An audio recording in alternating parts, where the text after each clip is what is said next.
Previously on True Crime News, a man fakes his death. He vanishes during a storm, only to reappear on live TV 5 years later. DNA confirms his identity. He is arrested, then disappears again. Sporadic sightings, shadowy movements, encrypted phones, hidden handlers. A leaked audio file suggests he's part of something bigger. And now, a burned alias in a defense contractor file, Whitson. Status: inactive. Monitor for resurfacing. That resurfacing came sooner than anyone expected. March 3, 2025. Ezeiza International Airport, Buenos Aires, Argentina. A thermal camera scans the international arrivals line. Facial recognition flags a single face. No passport record. No flight manifest. No customs entry. But the face matches. Evan Whitmore. Hair dyed black. No beard. Wearing a gray windbreaker with no insignia. He doesn't look at the camera. He doesn't speak. He simply walks calmly into Argentina and vanishes again. The footage is leaked by a freelance contractor working border surveillance. The contractor is fired within 24 hours. She tells us she was paid in cash by a man she had never met. She was told to delete the clip. She made a copy and mailed it to us. Frame by frame, we see him. Same scar, same walk, same subtle lip-biting tick. We run the image through 3 independent recognition algorithms. The results: 94% match. Name: Peter Hawthorne. Alias of record: Evan Whitmore. Codename Whitson. But this time he wasn't alone. Behind him, 3 other individuals. 1 woman, 2 men. No facial recognition hits. No luggage. No cell signals. They moved like a unit. 1 step behind him. Never ahead. Never beside. This wasn't a reunion. It was an escort. We traced the possible exit routes from the airport. Nothing. No taxi logs. No rideshare data. No hotel check-ins under any of the flagged faces. Then, 6 days later, a name appears at a private clinic 300 miles south in Puerto Madryn. Alias: Luke Varn. Admitted for a wrist fracture. Motorcycle accident. The name is fake. The X-ray technician, however, remembered the scar on the knuckle. We show her a photo of Evan Whitmore. She nods. It was him, but he looked scared. That clinic burned down 2 nights later. Cause: electrical malfunction. No injuries, but the files? Gone. Every one of them. In an unexpected turn, we receive an encrypted message. No sender. No subject line. Inside, a single line of text. Operation Silhouette was never supposed to surface. Stop digging. For your own safety. We cross-reference the phrase. Operation Silhouette appears in a leaked NATO intelligence memo from 2014. A black project. Purpose unknown. Budget: $42 million. Administered through a shell company tied to defense contractor Scribecore. Scribecore, which filed for bankruptcy in 2018. Months after Evan's second disappearance. And then comes the Malta raid. A private maritime station 12 miles off the coast of Valletta is stormed by unknown commandos. No arrests, no reports, no international notice. But 1 satellite frame captures something stunning. A Zodiac boat fleeing the scene. For people on board. One of them turns to look at the drone. We zoom in. Pixelated. Blurred. But the profile is clear. It's him. We send the image to Camille Whitmore, Evan's former wife. She hasn't spoken to media in 7 years. She declines to comment. But at the end of our call, she whispers 1 sentence. You don't know who he was working for. Then she hangs up. We finally speak with a retired State Department official. On condition of anonymity. He worked in clandestine liaison ops from 2009 to 2015. He tells us this. Whitmore was never supposed to be visible. He was part of a compartmentalized decoy program. He was a prototype. Test subject. Disposable. We ask what that means. He says 1 word. Expendable. Then silence. So who is Evan Whitmore? A fraudster? A decoy? An asset too dangerous to be recovered? Or is he something else now? Something broken free? Is he being hunted? Or is he hunting them? And then another twist. 2 days ago, we receive a USB drive, mailed from Montevideo, Uruguay. Inside, a folder titled 01_Whitson_return. Inside that, surveillance footage. Grainy. Time-stamped April 26, 2025. A small ferry terminal. A man steps off a boat. Gray jacket. Black gloves. No visible emotion. He lifts a burner phone to his ear. Says just 2 words. It started. Then walks into the crowd. Gone. Soon in this part 2. A sealed federal indictment appears on a dark web ledger. An offshore data vault in Mauritius is breached. And a woman claiming to be Evan's handler steps into the light for the first time. This isn't just a man who disappeared. It's a man who was created to disappear.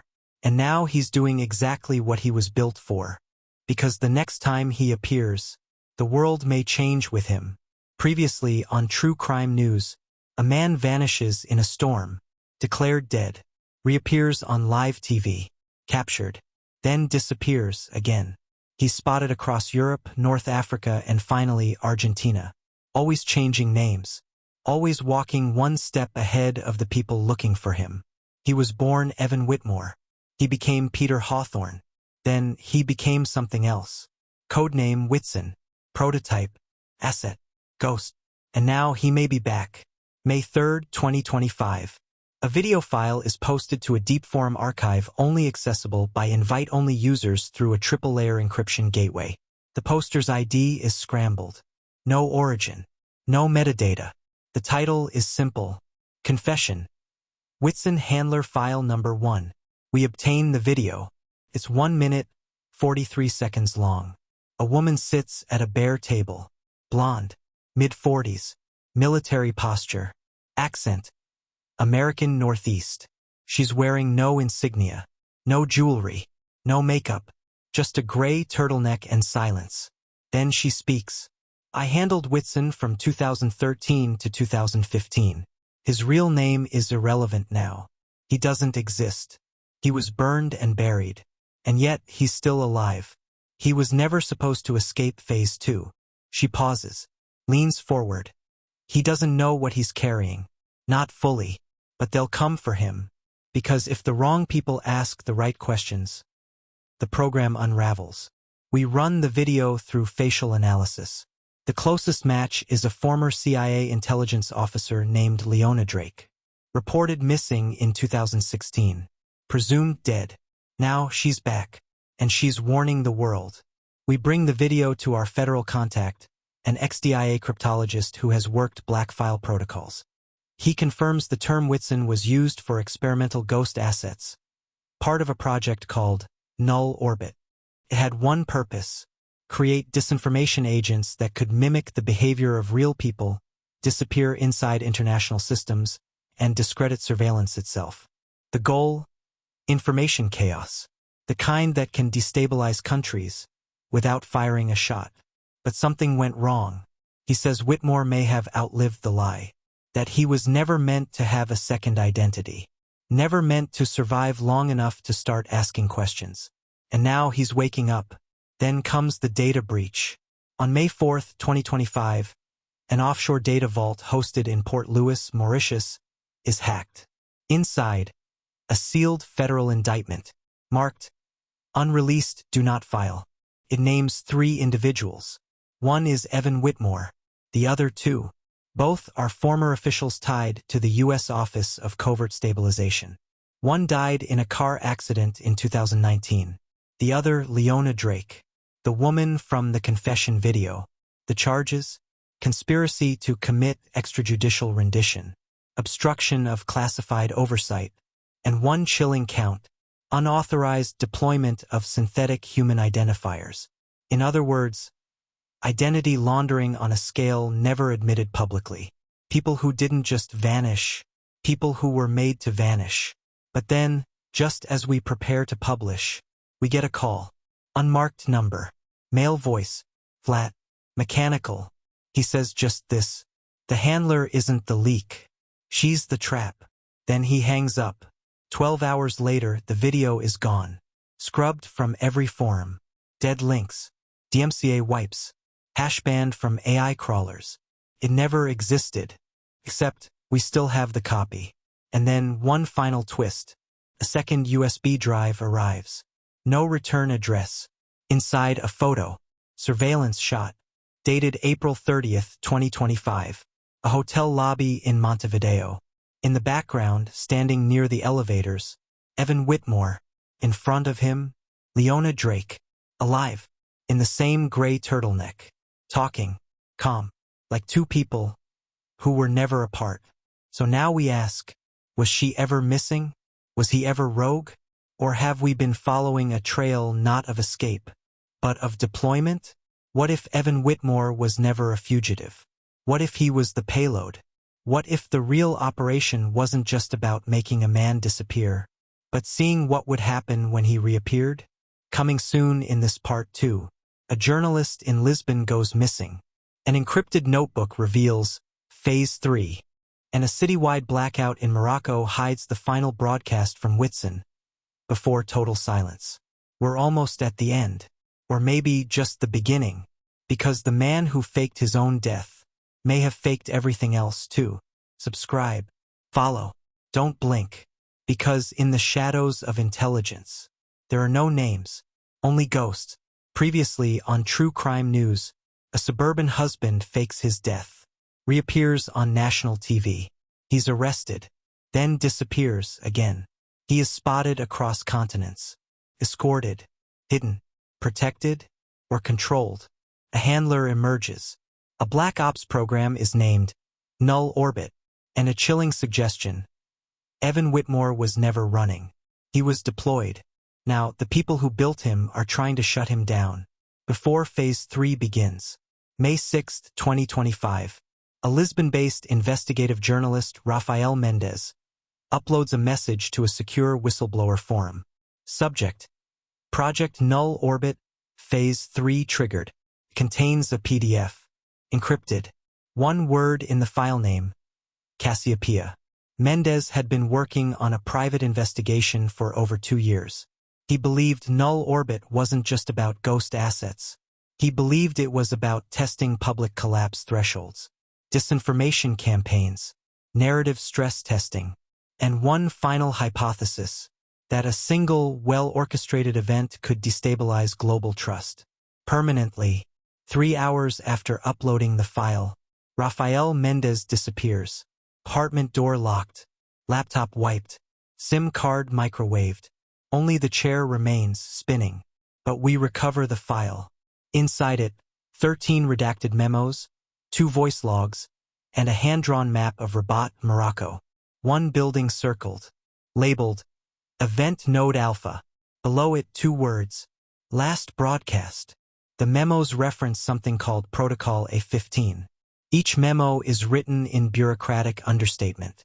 But together they paint a picture of cold digital war. Controlled resurrection of discredited identities. Algorithmic signal confusion. False sightings. Self-correcting misinformation seeded into public systems. Whitmore Whitson was the test subject. But his reappearance triggered something unexpected. The public believed him. They questioned the narrative. They looked twice. And that wasn't supposed to happen. So, Phase 3 began. Voice log 1. Female voice. Mid-40s. Same tone as Leona Drake. Transcription. If he completes the loop, it's not just the program that collapses. It's the scaffolding behind it. We built him to blend. But he's learned to resist. We thought he was malleable. But he remembers. He connects. He cares. That makes him volatile. End of file. We move to Rabat. We locate the building on the map. An abandoned satellite relay tower near the coast. Records show it was leased by a shell company, Alteris Limited, which dissolved in 2021. Locals say it lit up one night, May 1, 2025. Emergency generators kicked in. Signal towers spun up. And for exactly 6 minutes, a strange broadcast cut into local channels. Audio only. No video. We obtain the transmission. The voice is unmistakable. Evan Whitmore. but he sounds tired, measured, aware. This is what he said. If you're hearing this, I've either finished what I started or failed completely. You were never supposed to know my name. That's why they gave me a fake one. But when I started asking where the real one went, they tried to delete me. I'm not alone. There are others like me. Ghosts in the system. People turned into puzzles. We are the test. And now you've seen the results. Don't follow me. Don't search for what's next. They won't let you finish. But if they find me first, remember, I never stopped being real. 6 minutes. Then silence. The entire city of Rabat loses power. 15 minutes of blackout. By the time power returns, the tower is dark, empty, burned from the inside, as if something short-circuited. We speak with a local IT tech who was on the signal trace team that night. He says the voice bounced across 5 repeaters. The origin, spoofed, fragmented, but the final bounce, registered at 18.02 degrees north, 0.47 degrees east. That's the edge of the Sahara, a place with no infrastructure, no people, no buildings, except one, a decommissioned intelligence listening post once operated by the French Foreign Legion, now sealed, surrounded by silence. Locals call it La Maison du Vent, the House of Wind, because they say you can hear whispers coming from its walls, even when no one is inside. So now we ask, did Whitmore die there? Did he escape? Or did he finally complete his loop? Is the story over? Or has the real story only just begun? Because when ghosts speak from towers, and voices return from the dead, they don't come back for answers. They come back for closure. And the people who denied it to them. Soon in this part 2, a classified AI protocol is activated across 5 intelligence networks. A survivor from Project Cassiopeia breaks silence. And the question no one has dared ask, what happens when the ghost turns around and starts looking back? Subscribe. Stay alert. The transmission hasn't ended. Not even close. Previously on True Crime News, he vanished during a storm. He reappeared on live TV. He was arrested. Then he vanished again. He was never just a man. He was an operation. A test. Codename Whitson. The prototype of a ghost protocol null orbit, designed to manipulate truth by making people disappear and reappear, to inject confusion into the public record. And now he's transmitting again. May 12, 2025. A breach occurs inside Signal Frame 9, a NATO-linked AI monitoring node based in Tallinn, Estonia. The breach lasts 72 seconds. During that window, a dormant AI sequence is activated. Codename ZELOS, originally designed for counter-disinformation targeting. It runs one protocol, seek trace reverse. The target, Evan Whitmore. But the logs show something strange. The AI fails to complete its loop. Instead, it shuts itself down. And the last log entry before going dark? Subject isn't a threat. Subject is a response. We contact a former developer on the ZELOS program. She agrees to speak anonymously. She says the phrase was never part of the programmed output. ZELOS was never built to evaluate motive. It was built to trace, to flag, to eliminate. She believes the AI didn't just fail. It recognized Whitmore, not as a rogue, but as a signal, as if something deeper than code had been inserted into his identity. As if Evan was never meant to escape, because his escape was the message. At the same time, leaked footage emerges from a facility in Kazakhstan, an abandoned deep storage research site once used by a coalition cyber warfare group. In the footage, a white room, a man sits across from a mirror, unshaven, quiet. It's Whitmore, speaking to someone behind the glass. Only one line is audible. I'm not the only one you made. We investigate, and we find them. 9 names. 9 flagged digital footprints erased within 72 hours of surfacing. All tied to shell companies, dead contractors, lost files. But one name repeats across the buried metadata. Cassiopeia. The same name Mendez found in Lisbon. The same word written on Whitmore's encrypted notebook. Cassiopeia wasn't a program. It was a group, cohort, the original 9. Evan Whitmore was just the first to go rogue. But now, they're waking up. And if they're anything like Evan, they won't go quietly. Final interview. A voice only. Modulated. We're told it's number 3. We ask who built them. He laughs. You did. All of you. With your need to trust systems you didn't understand.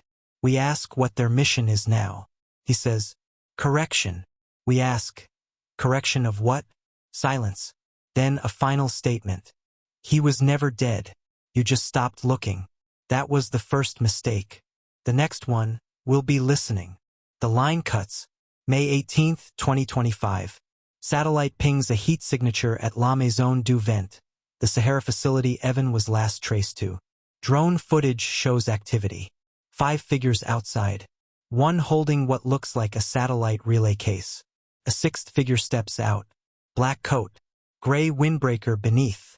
Even through 35,000 feet of atmosphere, we can see the face. It's him. Whitmore. He raises a hand, as if waving, or warning. Then he walks into the desert. No footprints. No trail. Just heat fading into nothing. And then it ends. No further sightings. No more transmissions. No more encrypted USBs. Only silence. And a message left on our secure line.